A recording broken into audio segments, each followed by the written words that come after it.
The race for White House heats up. Former U.S. President Donald Trump has launched a scathing attack on President Joe Biden while speaking at a campaign rally in Dayton, Ohio, to support Republican Senate candidate. Donald Trump blasted U.S. President Joe Biden as a dumb son of a, without completing that sentence there.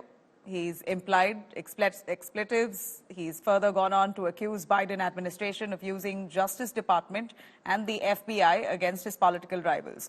Trump has also alleged that if Biden won the 2024 U.S. polls, it would be the end of democracy in the United States. Trump has even gone on to say that there will be bloodbath if he loses 2024 elections. Remember this, Joe Biden is a great threat to our democracy. He's a tremendous threat to our democracy.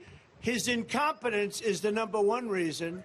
Also, he uses the Justice Department, the FBI, to go after his political opponent. Happens to be me. How are we doing? And he's driven my numbers through the roof. Do it 1 or 2 more times. How about a couple of more indictments, Joe, you dumb son of a... dumb son of a... If I get elected, now if I don't get elected, it's going to be a bloodbath for the whole, that's going to be the least of it. It's going to be a bloodbath for the country. That'll be the least of it. But they're not going to sell those cars. They're building massive factories. A friend of mine, all he does is build car manufacturing plants. He's the biggest in the world.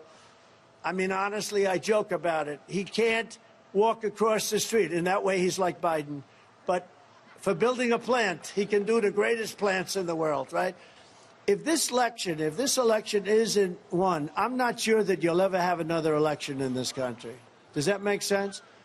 I don't think you're going to have another election in this country. If we don't win this election, I don't think you're going to have another election, or certainly not an election that's meaningful.